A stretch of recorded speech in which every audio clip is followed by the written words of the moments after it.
নূহ আলাইহিস সালামের উম্মত গুনাহ করেছে, কিন্তু আল্লাহ আযাব দিতে দেরি করে নাই। বন্যার পানিতে আল্লাহ ভাসিয়ে নিয়ে গেছে। হযরতে লূত আলাইহিস সালামের উম্মত অবাধ্য হয়েছে, আল্লাহ বলেন লূত সরে যান। আল্লাহ উম্মতকে জেজ্জবর করে দিয়েছে। মূসা আলাইহিস সালামের বনি ইসরাইল অবাধ্য হয়েছে, আল্লাহ বলেন কালিম এই তুরে সাইনা থেকে নেমে যান, আপনি মিশর ছেড়ে দেন, আপনি নীল নদ আরব ভূমধ্য সাগরে লাঠি দিয়ে বাড়ি মেরে রাস্তা করে ওই পারে চলে যান, আমি এই পারের মানুষগুলাকে চুবাইয়া চুবাইয়া মারবো। অবাধ্য হইতে দেরি, আল্লাহ আযাব দিতে দেরি করে নাই। এটা আল্লাহর সিস্টেম, এটা আল্লাহর নিজাম। এমন কোন নবী রাসূল নাই যে নবী রাসূল আসার পরে উম্মত অবাধ্য হয়েছে আর আল্লাহ আযাব দেয় নাই, এরকম কোন উম্মত নাই। এটা হোক শীস আলাইহিস সালাম, এটা হোক শুআয়ব আলাইহিস সালাম, এটা হোক ইহইয়া আলাইহিস সালাম, এটা হোক ইসমাঈল আলাইহিস সালাম, এটা হোক ইউসুফ আলাইহিস সালাম, এটা হোক ইয়াকুব আলাইহিস সালাম। এমন কোন নবী রাসূলের সময় নাই যেই নবী রাসূল দাওয়াত দিয়েছে আর উম্মত অবাধ্য হয়েছে, আল্লাহ আযাব দেয় নাই, এরকম কোন নিজাম আল্লাহর সিস্টেমে নাই। কিন্তু আমরা এমন কোন গুনাহ নাই যে গুনাহ আমরা করি নাই। আপনি যদি হিসাব করেন আগেরকার উম্মতগুলো গুনাহ করতে কয়টা? একটা। কারুনের দোষ কি? কারুনের দোষ একটা, যাকাত না দিয়ে গর্ব করে বলেছে তা আমার হাতের ইনকাম, তা আমার বুদ্ধি দিয়ে আমি ইনকাম করেছি। আল্লাহ বলে অহংকার আমার ভালো লাগে নাই। আল্লাহ জালাজিল দিয়ে, তুফান দিয়ে, আল্লাহ ভূমিকম্প দিয়ে কারুনের সম্পদ সহ মাটির সাথে মিশিয়ে দিয়েছে। উম্মত গুনাহ করে কয়টা? একটা। লূত আলাইহিস সালামের দোষ কি? তাও গুনাহ একটা। মূসা কালিমুল্লাহর জামানার বনি ইসরাইলের দোষ কি? তাও গুনাহ একটা। কিন্তু আজকে আপনি দাঁড়ায়া যদি দেখেন আমাদের গুনাহ একটা নয়, এমন কোন গুনাহ নাই যেটা আমরা করছি না। কথা ঠিক না? মারামারিতে আসি না? নাই, আছি। হানাহানিতে, ফিতনা ফাসাদে, চাঁদাবাজিতে, আপনি যত অপরাধ, অশ্লীলতা, বেহায়াপনা সবগুলাতে আসি না? নাই। যত দুই নাম্বারই আছে সবগুলোতে আমরা আছি। এমন কোন দুই নাম্বার নাই যেটাতে আমরা নাই। খারাপ হওয়ার আগে ভালো সাজে, কিন্তু স্থানে চলে গেলে দেখবেন ভালো আর ভালো নাই। দাড়ি পাগড়ি টুপি থাকার পরেও দেখবেন কোটি কোটি টাকা পাচার করে দিয়ে বসে আছে। এরকম হয় কি হয় না? হয়। তাহলে আপনি দেখবেন এমন কোন গুনাহ নাই যেটা আমরা করছি না, যেটা সত্য কথা। আমি এই সুযোগ পাই নাই সেজন্য এই গুনাহ করি নাই, আমি ওই জায়গাতে যাইতে পারি নাই সেজন্য ওই গুনাহ আমি করি নাই।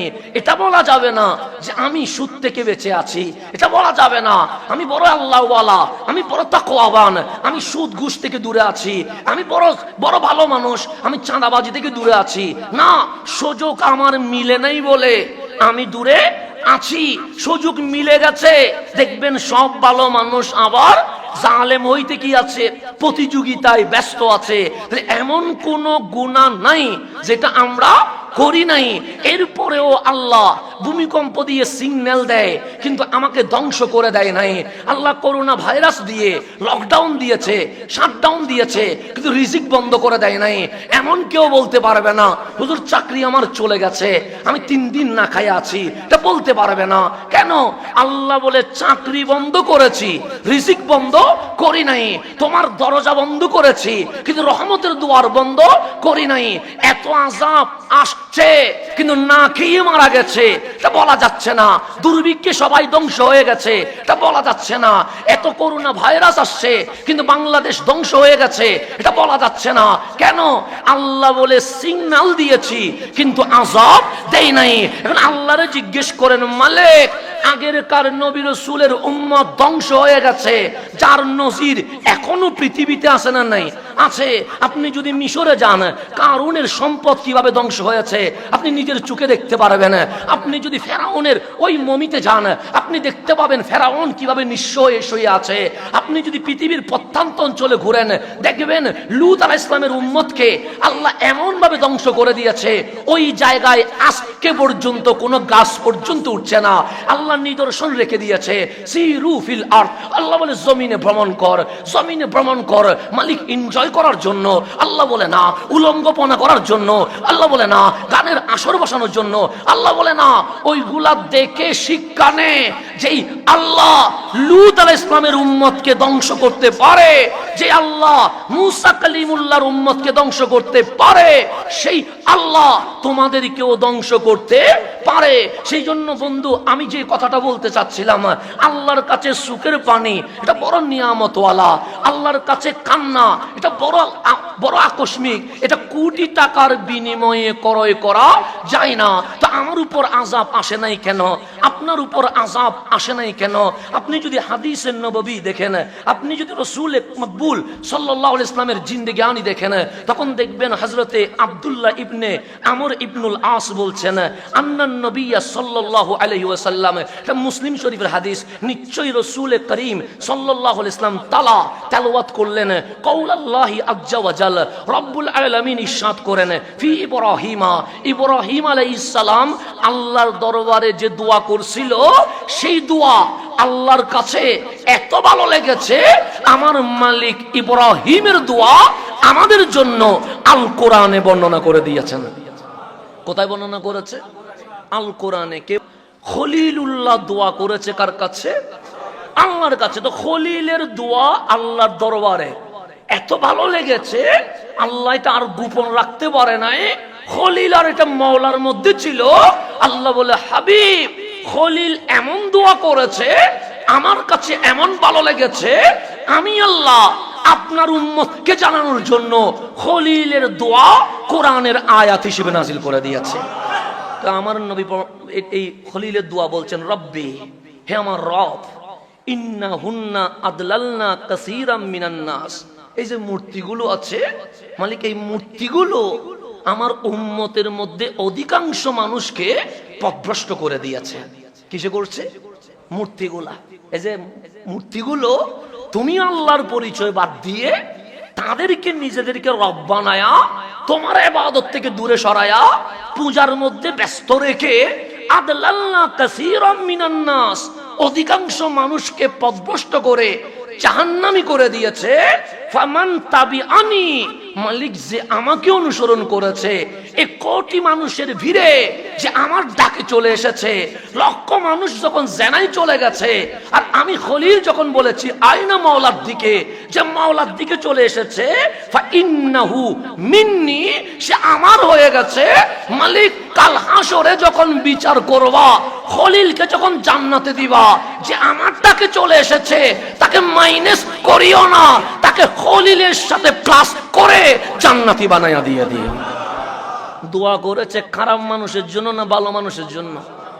ভালো মানুষ। প্রথম নেগেটিভ বলছে, রব্বি, হে আমার রব, ইন্নাহুন্না আদলালনা কাসীরাম মিনান নাস, এই মূর্তিগুলো আপনার এই বান্দাগুলারে অধিকাংশকে পথভ্রষ্ট করে দিয়েছে। ফামান তাবিআনি, যে আমাকে অনুসরণ করেছে, সে লা ইলাহা ইল্লাল্লাহর পরিচয় পেয়েছে, তার কপাল নাক মাটিতে লেগে সুবহান রাব্বিয়াল আলা বলেছে। দুনিয়ায় যে আমারে ছাড়ে নাই, তুমি যদি আখিরাতে তারে জুদা করে দাও, আমি মানতে পারবো না। ফা ইন্নাহু মিন্নি, সে আমার সাথে এমন হয়ে গেছে, আমার হাত যেমন জুদা করা যায় না, আমার চোখ যেমন আলাক করা যায় না, ওই উম্মতকে আমার থেকে দুনিয়া আখিরাতে আর জুদা করা যাবে। আল্লাহ এই তেলাওয়াত করছেন, আল্লাহর হাবিব তেলাওয়াত এটা করলেন। এরপর বলছেন, ক্বালা ঈসা আলাইহিস সালাম, হযরতে ঈসা রূহুল্লাহ, উনি দোয়া করতেছেন, ইন তুআযিবহুম ফাইন্নাহুম ইবাদুকা, মাওলা ওরা তো আমার উম্মত। কে বলতেছেন? ঈসা আলাইহিস সালাম হাওয়ারিনদের ব্যাপারে বলতেছেন, যারা হযরতে রূহুল্লাহর উপর ঈমান এনেছে, তাদের ব্যাপারে আল্লাহর দরবারে দোয়া করতেছেন উম্মতের জন্য। কার জন্য? উম্মতের জন্য দোয়া করতেছেন। দোয়া কবুল করবে কি করবে না বিষয় কার? চাইলে আল্লাহ রাখতেও পারে, আল্লাহ চাইলে এটাকে ডিনাইও করতে পারে। আল্লাহ বলবেন যে না, এটা আপাতত রাখা যাবে, অর্থাৎ এটা বিবেচনাধীন রয়ে গেছে। তো ঈসা রূহুল্লাহ বলছে, ইন তুআযিবহুম, যদি আপনি তাদেরকে আযাব দেন, যদি আমার উম্মতকে কি দেন, এখানে আমি কিছু করার নাই। কেন? ফা ইন্নাহুম ইবাদুকা, তারা তোমারই বান্দা। তো তোমার বান্দাকে তুমি চাইলে রহমতও দিতে পারো, তুমি চাইলে আযাবও দিতে পারো, এতে আমার কোনো আপত্তি। কারণ বান্দাটা তো তোমার। তা আমার আল্লাহ যদি আমাকে মাফ করে দেয়, কেউ কি রিড করতে পারবে? আর আল্লাহ যদি আমার জাহান্নামে দিয়ে দেয়, কেউ কি উচ্চ আদালতে যাইতে পারবে? পারবে না। এটা বাংলাদেশে পারবে, কিন্তু আল্লাহ যদি বিচার করে, এখানে রিট করা, শুনানি করা, উচ্চ আদালতে যাওয়া, লয়ার বড়টা ধরে নিয়ে আসা, এরকম কোন সুযোগ নাই। তো ঈসা রুহুল্লাহ বলছে, ইন তো আযিবহুম, যদি আপনি তাদেরকে আযাব দেন, ফাইন্নাহুম ইবাদুকা, তা আপনারই বান্দা, আপনি চাইলে আযাব দিতে পারেন। এখানে কারো অন্য কোনো কিছু প্রয়োগ করার কোনো অধিকার। এরপর বলছেন মালিক, ওয়া ইন তাগফির লাহুম, যদি আপনি তাদেরকে কি করে দেন, ক্ষমা করে দেন, তাহলে আনতাল আজিজুল হাকিম, আপনি তো দয়ালু, আপনি তো প্রজ্ঞা, আপনি তো গফুর সত্তার, আপনি মাফ করলে এতে কি আসে যায়? মালিক আপনার যে আওসাফ আসমাউল হাসনা আছে, সেই দিকে তাকাইলে আপনি আমার উম্মতের গুনাহ মাফ করে দিতে পারেন। এটা কে বলতেছেন? ঈসা আলাইহিস সালাম। আমার নবী দুই নবীর দোয়া করলেন, খলিলের দোয়াও তেলাওয়াত করলেন, ঈসা রুহুল্লাহর দোয়াও তেলাওয়াত করলেন। তেলাওয়াত করার পরে ফারফা ইয়াদাইহি, এতক্ষণ তো খলিলের দোয়া বলছে, এখন তো ঈসা রুহুল্লাহর দোয়া বলছে। দোয়া শেষ করে ফারফা ইয়াদাইহি, দুই হাত কোন দিকে তুলে দিয়েছে? আসমানের দিকে তুলে দিছে। এখন আমার খলিল দোয়া করেছে, যে আমাকে অনুসরণ করেছে সে আমার, তাকে জুদা করা যাবে না। ঈসা রুহুল্লাহ দোয়া করছে, আযাব দিলে তোমারই বান্দা, মাফ করলে তুমি আজিজ, তুমি হাকিম, তুমি গফুর, তুমি সত্তার, তুমি রহমান, চাইলে মাফ করে দিতে পারো। এই দোয়া করার পরে আমার রাসূল ফারফা ইয়াদাইহি, দুই হাত আসমানের দিকে তুললেন, আল্লাহুম্মা উম্মতি উম্মতি, মালিক আমার উম্মত, মালিক আমার উম্মত, এইভাবে চিৎকার করতে আছে। ওয়াবাকা, দুই চোখের পানি ঝরতে আছে, দাড়ি ভিজে গেছে।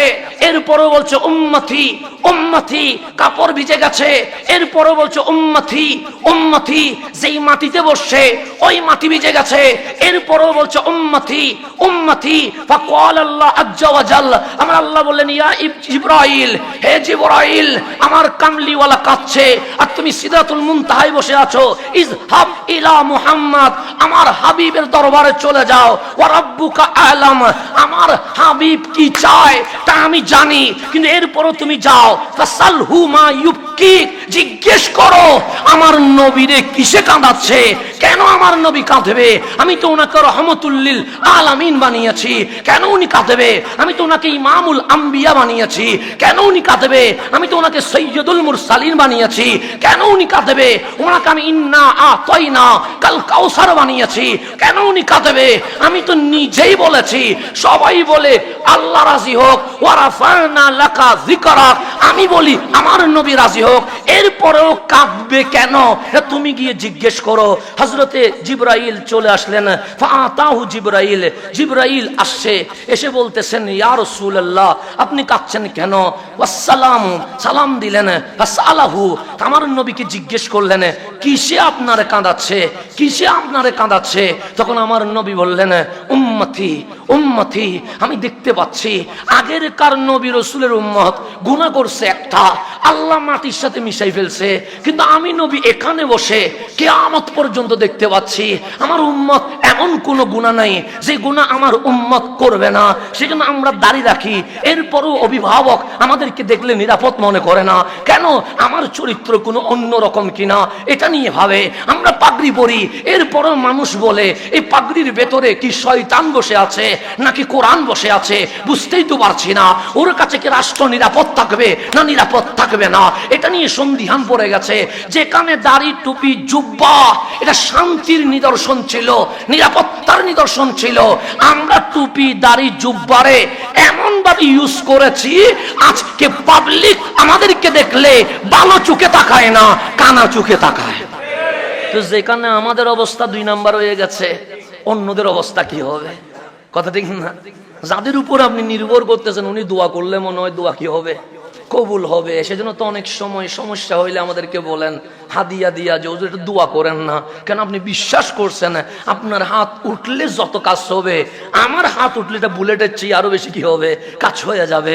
সেজন্য পানি নিয়ে আসেন, হাদিয়া নিয়ে আসেন, আমার রুমে গিয়ে বসে থাকেন, দাঁড়িয়ে থাকেন, মনে করছেন উনি দোয়া করলে দোয়া কি হবে, কবুল হবে। কিন্তু যেখানে আমার উপর আপনার নির্ভর, আপনি আমার উপর যে ধারণা রাখছেন সেই ধারণা আমি ঠিক রাখতে পারি নাই। আমার কথায়, আমার আচরণে, আমার চালচলনে, আমার এই জিন্দেগিতে আমি এটাকে রক্ষা করতে পারি নাই। দাড়ি টুপি জুব্বা ঠিক আছে, কিন্তু যেই মানুষটা এই দাড়ি টুপি জুব্বাকে কি করেছে, বহন করেছে, এই মানুষটা ঠিক নাই। সেই জন্যই তো আজকে বাংলাদেশে শুধু শার্ট প্যান্ট পরা মানুষ দোষ করে না, পাঞ্জাবি পায়জামা পরা মানুষও দোষ করে। করে কি করে না? মাঝে মাঝে এগুলা পশুর চেয়েও কি হয়ে যায়, খারাপ হয়ে যায়। আল্লাহ বলে উলাইকা কাল আনআম, এগুলো তো চতুষ্পদ জন্তু হয়ে গেছে। আল্লাহ বলে চতুষ্পদ জন্তু হলে গরুর মানহানি হবে, হাতির মানহানি হবে। আল্লাহ বলে বালহুম আদাল, আর এগুলো গরুর চেয়ে, হাতির চেয়ে, শূকরের চেয়ে, কুকুরের চেয়ে আরো বেশি খারাপ হয়ে গেছে। কে বলতেছে? আল্লাহ বলতেছে। প্রথমে বলছে কাল আনআম, এগুলো চতুষ্পদ জন্তু, মানুষ হয়ে জন্ম নিয়েছে কিন্তু মানুষত্ব নাই, আছে কি পশুত্ব। আল্লাহ বলে পশু বললে গরু রাগ করবে, কারণ গরু তো উচ্চেই ভালো আছে। কুকুর রাগ করবে, কারণ কুকুর তো ওয়াফাদার আছে। আরে শূকর নামের নাপাকেরও ইজ্জতের কি হবে, হামলা হবে। আল্লাহ বালহুম আদাল, কিসের চতুষ্পদ জন্তু, তোরা এর চেয়ে আরো বেশি খারাপ হয়ে গেছিস। কে বলতেছে? আল্লাহ বলতেছে কতটুকু নিকৃষ্ট হইলে আমার মালিক প্রথমে আমাদেরকে চতুষ্পদ জন্তু বলে, এরপর আল্লাহ বলে এটা বললে ভুল হবে, এটা বললে গরুর মানহানি হয়ে যাবে, এটা বললে মহিষ রাগ করবে। বালহুম আদাল, তোরা এর চেয়ে আরো খারাপ হয়ে আছিস। কে বলতেছে? আল্লাহ। আমি বললে আপনি কষ্ট পাইতে পারেন, কিন্তু মালিক বলছে। মালিক কি কখনো মিথ্যা বলতে পারে? পারে না। আমাদেরকে চতুষ্পদ জন্তু বললেও বলতে পারতাম মালিক কোন একটার সাথে তো মিলছি হইলো, না হয় গরুর সাথে মিলছি আর কি, না হইলে মহিষের সাথে মিলছি আর কি, না হইলে ছাগলের সাথে মিলে গেছে আর কি। আল্লাহ বলে না, এগুলো তোদের চেয়ে ভালো আছে। বালহুম আদাল, তোরা এর চেয়ে আরো খারাপ হয়ে গেছিস। তাহলে কতটুকু নিকৃষ্ট হইলে আল্লাহ এই জমিনে কোন সৃষ্টির সাথে আমাদের উপমা না দিয়ে বালহুম আদাল, সমস্ত সৃষ্টির মধ্যে নিকৃষ্ট সৃষ্টি যেখানে আছে তার চেয়েও তোমরা আরো বেশি কি হয়ে গেছো, নিকৃষ্ট হয়ে গেছো। সেজন্য আমার নবী জানে এই উম্মত এমন কোন গুনাহ নাই যেটা করবে না। তা আমার নবী বলতেছেন মওলা আমার উম্মত একটা গুনার কারণে লূত আলাইহিস সালামের উম্মতকে যদি তুমি জবর করে দাও, একটা গুনার কারণে কালিমুল্লাহর উম্মতকে যদি তুমি শেষ করে দাও, একটা গুনার কারণে খলিলুল্লাহর উম্মতকে যদি তুমি মাটির সাথে মিশিয়ে দাও, উম্মতি আমি তো দেখতে পাচ্ছি আমার উম্মত এমন কোন গুনাহ নাই যেটা করবে না। এটা তো আমরা বাস্তবিক সাক্ষী তো আছি। এটার জন্য তো আর আমাকে ডানে বামে যাওয়ার দরকার নাই। বাংলাদেশের 90% মুসলমানের ভেতরে মুসলমানের কোন চরিত্র আছে? যদি আমার ভিতরে মুসলমানের চরিত্র থাকতো তাহলে আমার ভাই তো নিরাপদ থাকতো। কবরের ভিতরে মরহুম পর্যন্ত নিরাপদ থাকে না, আমি কেমন মুসলমান? কবরের ভিতরে লাশ পর্যন্ত নিরাপদ থাকে না, আমি কেমন মুসলমান? রাস্তার মধ্যে মানুষ হেঁটে যায়, আমি সন্দেহ করে তাকে মব সৃষ্টি করে মেরে ফেলি, আমি কেমন মুসলমান? আমার হাতে এই মানুষের রক্ত রঞ্জিত হয়, আর আমার নবী রক্ত রঞ্জিত করতে আসে নাই, এই পৃথিবীতে ইনসাফ কায়েম করতে এসেছেন। আজকে আমার জন্য আমার সুবিধায় আমি ইসলামকে কি করি, পরিবর্তন করি।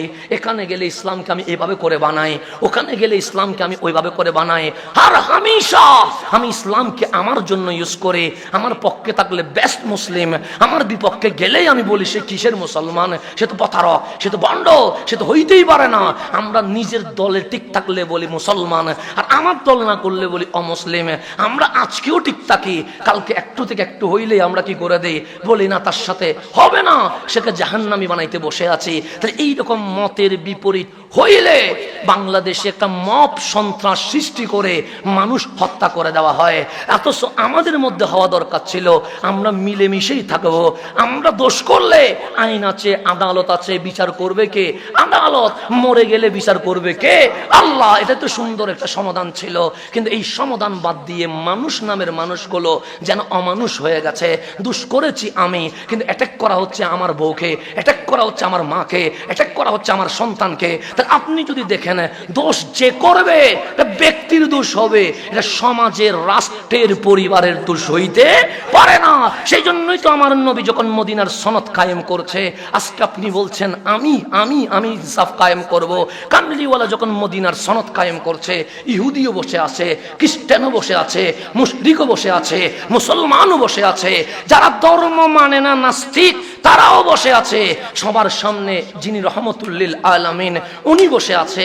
আজকে আপনি যদি ইলেকশন বলেন, সিলেকশন বলেন, যাই বলেন, বাংলাদেশের মানুষ 100তে 100 মানুষ কখনো ভোট কেন্দ্রে যায় না। অনেকে বলে এগুলা কিসের দরকার, আমি ডাল ভাত দিয়ে খাইতে পারলেই তো হইল। তাহলে বেশি হইলে ভোট পরে কত, 40%, 50%, সেখানে দল হয়ে যায় 20টা। 20টার মাঝে 50 জনের ভোট কি হয়, পাক হয়। কেউ 2% ভোট পায়, সে তো আর প্রধানমন্ত্রী হইতে পারবে না। কেউ 5% ভোট পায়, সে তো আর রাষ্ট্রপতি হইতে পারবে না। কেউ 10% ভোট পায়, সে তো আর সরকার গঠন করতে পারবে না। এই 40-50 জন ভোটের মধ্যে যে 25% ভোট পেয়েছে, তাই হলো সরকারি দল। তাহলে 100তে 75 জন তাকে রায় দেয় নাই, মাত্র 100তে কয়জন, 25 জনের ভোটে সরকার গঠন হয়েছে। আর আমার নবী মদিনায় গেছেন, ইয়াসরাব নাই, মদিনা হয়ে গেছে। 1 বছর পার হয়েছে, মদিনার মানুষ আমার নবীর দরবারে আসলেন, নবী গো, আপনি রহমতুল লিল আলামিন, আপনার কথাই শান্তি, আপনার কাজে শান্তি, আপনার আচরণে শান্তি, আপনার উঠা বসায় শান্তি, আপনার মাঝে আমরা কোনো উগ্রতা দেখি নাই। আমার কামলিওয়ালা বলে কিছু বলবা, আমরা চাই আপনি হবেন মদিনার রাষ্ট্রপতি। আমার নবী বলে শুধু মুখে বললে তো হবে না, আমি মদিনাবাসী নিয়ে বসবো, সবার রায় শুনবো। খ্রিস্টানও চলে এসেছে, ইহুদিও চলে এসেছে, মুশরিকও চলে এসেছে, নাস্তিকও চলে এসেছে, মুসলমানও চলে এসেছে। কামলিওয়ালা বলেন বলো কি বলতে চায়। সমস্ত খ্রিস্টান হাত দিয়ে বলেছে মদিনার রাষ্ট্রপ্রধান রহমতুল লিল আলামিন। ইহুদি বলছে রহমতুল লিল আলামিন, মুশরিক বলছে রহমতুল লিল আলামিন। যে নাস্তিক ধর্মেই মানে না, সে বলছে আমি ধর্ম মানি না, কিন্তু এই মদিনা যার হাতে নিরাপদ, তিনি রহমতুল লিল আলামিন। পুরা মদিনার 100% ভোটে আমার কামলিওয়ালা রাষ্ট্রের প্রধান হয়ে গেছে। আর সে রাষ্ট্রের প্রধান যখন সংবিধান প্রণয়ন করছে, কাউরে বাদ দেয় নাই। এখানে শোরা কমিটির নাম দিয়ে 2 জনকে নিছে, 5 জনের মাইনাস করছে, তা নয়, মদিনাবাসী সবাই নিয়ে বসলেন। আমার নবী প্রথম মদিনার সনদে লিখছেন, আজকে থেকে মদিনাকে পবিত্র ঘোষণা করা হলো, হেরেম ঘোষণা করা হলো। এই মদিনায় মারামারি, হানাহানি, রক্তপাত এগুলো চলবে না। 2 নম্বরে বলছেন, এখানে যেহেতু বিভিন্ন গোত্রের বসবাস, ইহুদিও থাকে, খ্রিস্টানও থাকে, মুশরিকও থাকে, বিভিন্ন ধর্মাবলম্বী মানুষ থাকে, প্রত্যেকের ধর্মীয় অধিকার আছে। ধর্ম যার যার উৎসব তাত্তার করে পালন করবে। মুসলমান নিরাপদে মসজিদে যাবে, হিন্দু নিরাপদে মন্দিরে যাবে, খ্রিস্টান নিরাপদে গির্জায় যাবে, ইহুদি নিরাপদে উপাসনালয়ে যাবে। কেউ কারো ধর্মে কখনো আঘাত করতে পারবে না। এই ধর্মীয় অধিকার দেওয়ার পরপর আমার নবী বলছেন, মানুষ যেহেতু অপরাধ তো করবে, মানুষ ভুল করবে না, আমার নবী করবে না, কারণ উনি মাসুম, কিন্তু আমি তো করব, আপনি তো করবেন। মদিনার মানুষ কি সবাই মাসুম হয়ে গেছে না? সবাই তো মাসুম হয়ে। আমার নবী বলছেন, যদি মদিনায় কোন ব্যক্তি অপরাধ করে, অপরাধ সংগঠিত হয়ে যায়, ব্যক্তির কারণে দল গোষ্ঠী অপরাধী হিসেবে বিবেচনা করা যাবে না। এটা ব্যক্তির কিসে হবে? দোষ হবে। তো ব্যক্তিকে কিনা নয়, পাপকে কিনা করতে হবে। আর ব্যক্তির বিচার কোন গোষ্ঠী, কোন প্রকার মানুষে করতে পারবে না। ব্যক্তির বিচার আদালতকে করতে হবে। এই ঘোষণা, এই মদিনার সনদ এইভাবে কায়েম হয়েছে। 47টা ধারা, কোথাও কোথাও বলছে উপধারা সহ 54টা ধারা। এগুলো বলতে গেলে আমার মাহফিল একদিকে চলে যাবে, কিন্তু মদিনার সনদ শেষ হবে না। এইভাবে করে আমার কামলিওয়ালা মানুষের মন জয় করেছেন, এইভাবে করে ইনসাফ কায়েম করেছেন। যখন 47 ধারা শেষ হয়েছে, আমার নবী বললেন, মদিনায় যদি সমস্যা দেখা দেয়, সমাধান করবে কে? এখন আমি যদি বলি এখানে মুসল্লিদের মধ্যে যদি সমস্যা দেখা দেয়, মুসল্লিদের মধ্যে সমাধান করবে কে? 20 জনে বলবে উনি করবে, 30 জনে বলবে উনি করবে, 50 জনে বলবে উনি করবে। সমাধান কে করবে? এটা নিয়ে আমাদের মসজিদে বিশাল সংঘর্ষ শুরু হয়ে যাবে। কথা ঠিক না? কারণ 10 জন যারে পছন্দ করে 2 জন তারে পছন্দ নাও করতে পারে। মানুষ, একজন মানুষকে কি সবাই পছন্দ করবে না? সেটা অবশ্যই আপনি আমাকে সবাই ভালোবাসবে এটা কখনো হইতে পারে না। কারণ সবাই ভালোবাসলে এটা তো আর মানুষই থাকে না। কিছু মানুষ ঘৃণা করতে হবে, কিছু মানুষ ভালোবাসতে হবে। শুধু মানুষ ভালোবাসলে হয় না। কারণ আপনারা সবাই যদি আমারে ভালোবাসেন, আমার দোষ আমি দেখবো না, তখন আমি মানুষ থাকবো না, আমার ভিতরে অহংকার আসবে। যখন আমার যারা সমালোচনা করে ওরা যখন বলবে এটা এটা অপরাধ, তখন 3টা অপরাধ না হইলেও 4র্থ নম্বর আমার ভুল থাকতে পারে। তাহলে সংশোধনের সুযোগ আছে না? নাই, আছে। সেই জন্য বিরোধী পক্ষকে শত্রু বাবার কোনো সুযোগ নাই যে সমালোচনা করে সেও আমার বন্ধু। কারণ মানুষ নিজের দোষ নিজে দেখতে পারে না, অন্যজন যখন দেখিয়ে দেয় মানুষ সংশোধন হওয়ার সুযোগ থাকে। সেজন্য আমার নবী বলছে আল মুমিন মিরআতুল মুমিন, মুমিন মুমিনের আয়না। সেজন্য আমার দোষ আমি দেখব না, আমার দোষ আপনি দেখবেন না, আপনার দোষ আমি দেখব। দুইজনের দোষ দেখে চিল্লাবো না। আমার রুমে গিয়ে আপনি আমার অপরাধগুলো বলবেন, আমি আপনাকে এক কোণায় নিয়ে গিয়ে আপনার অপরাধগুলো বলবো। তাহলে আমার এই সমাজে শান্তি আসবে কি আসবে না? আসবে। আমার নবী বললেন মদিনায় যদি অশান্তি দেখা দেয়, সমস্যা দেখা দেয়, সমাধানের জন্য তোমরা লিডার নিয়োগ করো। তাই কি বলা দরকার ছিল? এমক গোত্র বলবে আমার নেতা হবে, সমস্যার সমাধান করবে। উনি বলবে আমার ধর্মের জজ যিনি উনি সমাধান করবে। উনি বলবে আমাদের ধর্মের পাদ্রী ঠিক করবে। উনি বলবে ব্রাহ্মণ ঠিক করে দিবে। কিন্তু সবাই এক বাক্যে বলছেন যদি মদিনায় সমস্যা দেখা দেয়, সমাধান যিনি করবে উনি হচ্ছে রহমতুল লিল আলামিন। কারণ আমরা নবীর হাতে নিরাপদ মনে করি। দেখেন একজন হিন্দুও তিনি নিরাপদ মনে করছে রহমতুল লিল আলামিনকে। একজন খ্রিস্টান উনি জানে ওনার ধর্মের সাথে ইসলামের মিল নাই, এরপরে উনি বলছে আমার নিরাপত্তা যিনি দিতে পারে ওনার নাম রহমতুল লিল আলামিন।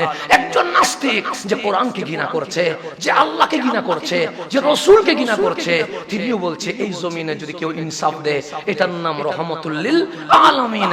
আর ওই নবীর উম্মত আজকে এমন ভাবে আমি সমাজে দাঁড়িয়েছি, আমার এলাকার আমার বিরোধী পার্টি আমাকে দেখলে ভয় ভয়, কোন আমাকে মারা শুরু করছে কিনা, কোন 10-20 জন মানুষ লাগায় আমার ঘর বাড়ি ভাঙচুর করছে কিনা, আমাকে দেখে আমার এলাকার মানুষ ভয় পাচ্ছে, আমার সমাজ ভয় পাচ্ছে, আমার আত্মীয় স্বজন ভয় পাচ্ছে, আমার রাষ্ট্র ভয় পাচ্ছে। তাহলে নিজেকে তো প্রশ্ন করা উচিত আমি কেমন মুসলমান, যেই মুসলমান সমাজে গেলে সমাজের মানুষ ভয়ে রাত কাটাইতে হয়। কথা ঠিক না? আপনি কেমন উম্মত হয়েছেন রাসূলের? যে ও আমার বিরোধী পার্টি, ওকে আমি মব জাস্টিস করব। ও আমার বিরোধী পার্টি, ওকে আমি বট বাহিনী দিয়ে ট্রোল করব। ও আমার বিরোধী পার্টি, ওকে আমি নাস্তা নাবুদ করে ফেলবো। কেন আপনি এটা বলেন নাই? ও আমার বিরোধী পার্টি, ওকে আমি আদর্শ দিয়ে এমন আদর্শ দিব সে আগামী কাল থেকে আমার পক্ষে কথা বলতে বাধ্য হয়ে যাবে। এটাই তো করা দরকার ছিল আমার, এটাই তো আমার বোঝানো দরকার ছিল। তার তো আমার এমন মমতা দেওয়া দরকার, এমন ভালোবাসা দেওয়া দরকার, বিরোধী হইলেও সে অন্তত বলতে হবে যে হাসান সাহেব মানুষটা ঠিক আছে, সলিড আছে, তাকে আমি পছন্দ করি না কিন্তু আমি তার কাছে নিরাপদ মনে করি। এটাই তো বলা দরকার ছিল।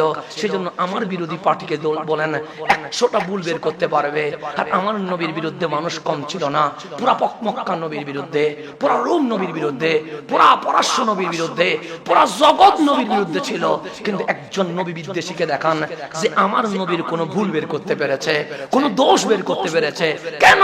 আমার কামলিওয়ালার আদর্শ এমন ছিল আবু জেহেল বলতে বাধ্য হয়েছে উনি মিথ্যা বলে না, উনি দোষ করে না, উনি পাপ করে না, উনি এত ভালো মানুষ যার হাতে কখনো জুলুম হবে এটা কল্পনা করা যায় না। শত্রু সাক্ষী দিচ্ছে, শত্রু সাক্ষী দিচ্ছে আমার নবী বেস্ট, শত্রু সাক্ষী দিচ্ছে আমার নবী ভালো।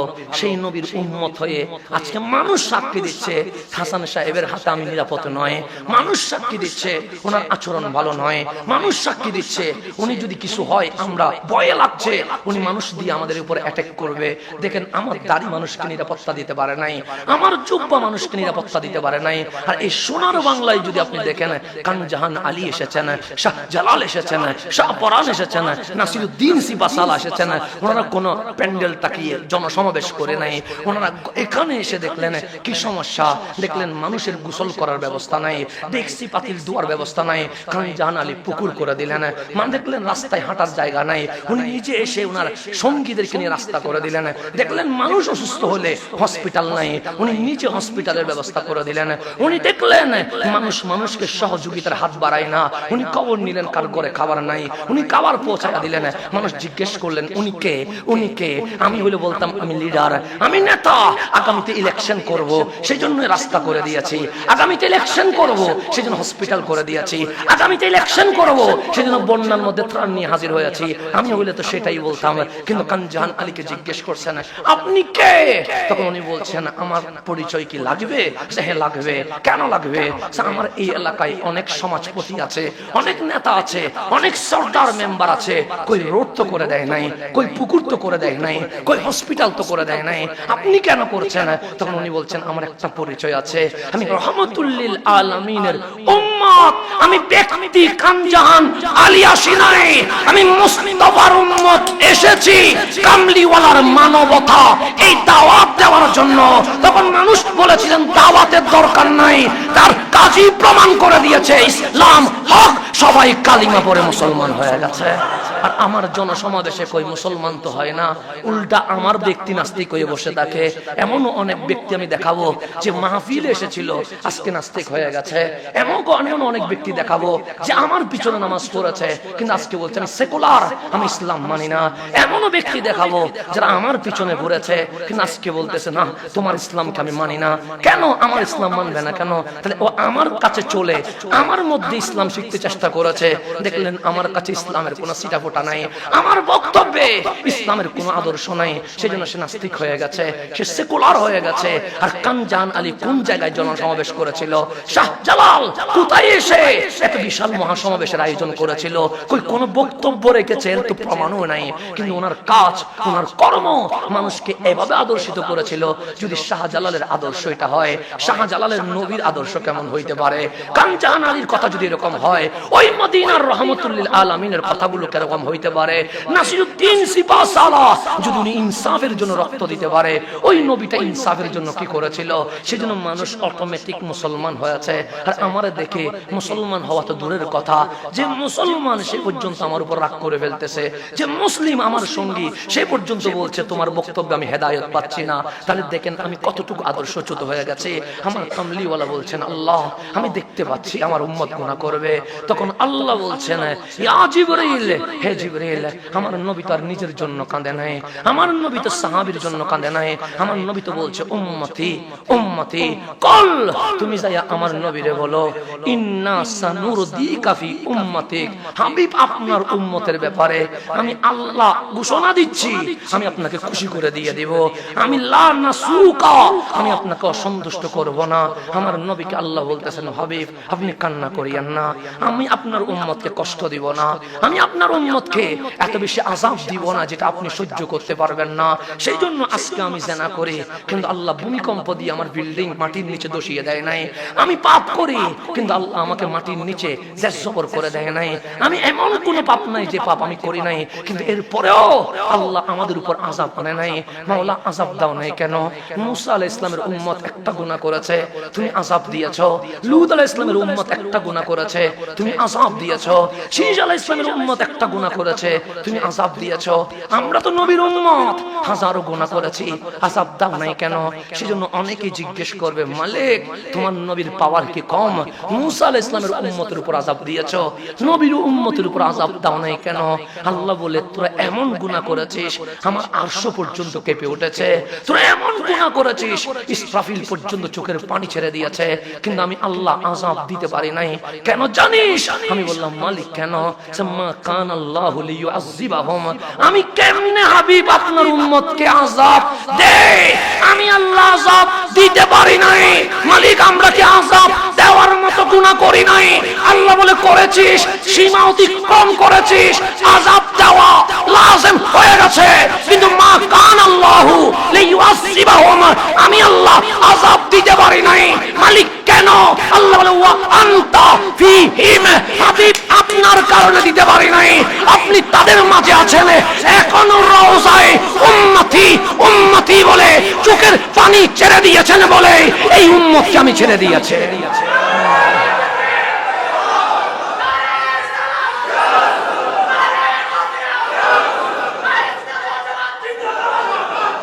আল্লাহ বলেন আমি সেই জন্য ছেড়ে দিয়েছি। আর আপনি আমি কোথায় আছি? ফেরেশতারা কোনো গুনাহ করেছে? কোনো গুনাহ করে নাই। আমার নবী বললেন মিকাইলকে যেদিন আল্লাহ বলেছেন শিং নিয়ে বসে থাকো, ইসরাফিলকে যেদিন আল্লাহ বলেছেন শিং নিয়ে বসে থাকো, তোমার কাজ কিয়ামত আসলে কি দিবা? ফু দিবা। যে সেদিন থেকে আজকে পর্যন্ত মিকাইল কখনো হাসে নাই। হযরতে আল্লাহর রাসূল বলছেন আমি যখন মেরাজে গেছি আমি জিবরিলকে হাসতে দেখি নাই। অথচ মেরাজ ছিল আনন্দের। যখন আমি সিদরাতুল মুনতাহায় পৌঁছেছি জিবরিল আল্লাহর ভয়ে এমন ভাবে কান্না করে দিয়েছে, আমি অবাক হয়ে গেলাম। আমি বললাম জিবরিল কাঁদছেন কেন? ইসরাফিল কাঁদছেন কেন? তো ওরা বলছেন আমরা দেখেছি মালিক জাহান্নাম কিভাবে বানিয়েছে। যদি আল্লাহ একটা মিনিটের জন্য আমাদের উপর নারাজ হয়ে যায় আমাদেরকে জাহান্নাম দিয়ে দিবে। আমরা জাহান্নামের ভয়ে কান্না করছি। আপনি আমি সুখের পানি তো দূরের কথা, আমরা এখন ট্রোল করছি মসজিদ নিয়ে, কবর নিয়ে, ভূমিকম্প নিয়ে। হযরত নূহ আলাইহিস সালামের জীবনী পড়েন, 950 বছর দাওয়াত দিয়েছে। এই 950 বছর এমন ভাবে কেঁদেছে। ওনার নাম ছিল ইয়াশকুর, ওনার নাম ছিল গফুর। কিন্তু সেখান থেকে আল্লাহ বলছেন নূহ মানে কি? নূহ মানে যিনি 950 বছরের প্রত্যেকটা ঘন্টা সুখের পানি ছেড়ে দিয়েছে। হযরত নূহ আলাইহিস সালাম এভাবে করে কান্না করেছেন। আমার নবী যখন কাঁদতেন আম্মা জান আয়েশা বলছেন আমি ঘুমিয়ে পড়তাম, হঠাৎ মনে হতো ডেকসির পানি গরম হইলে যেরকম আওয়াজ হয় সেরকম কেন জানি আওয়াজ হচ্ছে। আমি ঘুম থেকে উঠে বসে দেখি ডেকসির পানিতে কেউ আগুন দেয় নাই। ওই নবী কাঁদছে আর ওই নবীর হৃদয়ের কান্নার আওয়াজ 1 মাইল পর্যন্ত খবর হয়ে যাচ্ছে। আপনার নবী কাঁদছে, নূহ আলাইহিস সালাম কাঁদছে, দাউদ আলাইহিস সালাম সিজদায় পড়ে কাঁদছে। 40 দিন চলে গেছে, ওই মাথাটা তুলে নাই। হযরত মুজাহিদ বলছে ওই সুকের পানিতে ঘাস উঠে গেছে, ঘাস এত বড় হয়ে গেছে। হযরত দাউদের মাথা যে সিজদায় আছে ঘাসের ভিতরে মাথা ঢুকে গেছে, মাথা দেখা যাচ্ছে না। আল্লাহ বললেন দাউদ কতদিন কাঁদবা? 40 দিন হয়ে গেছে, তুমি এখনো কাঁদছো। এরকম এমন কোন নবী রাসূল নাই যে নবী রাসূল কাঁদে নাই। সামান্য সামান্য বিষয়ে নবী রাসূল কাঁদছে। আর আমরা নামাজ পড়ি নাই, চোখের পানি বের হয় না। আমরা জিনা করি, চোখের পানি বের হয় না। একবার দাউদ আলাইহিস সালাম রাস্তা দিয়ে হেঁটে যাচ্ছে, দেখলেন একটা কুকুর বিশ্রী, ও হাঁটতেছেন। হঠাৎ করে বললেন এত বিশ্রী কেমনে হয়? আল্লাহ ডাক দিলেন দাউদ তুমি আমার সৃষ্টিকে বিশ্রী বলছো? তুমি এর চেয়ে ভালো জিনিস কোনটা বানাইছো বলো?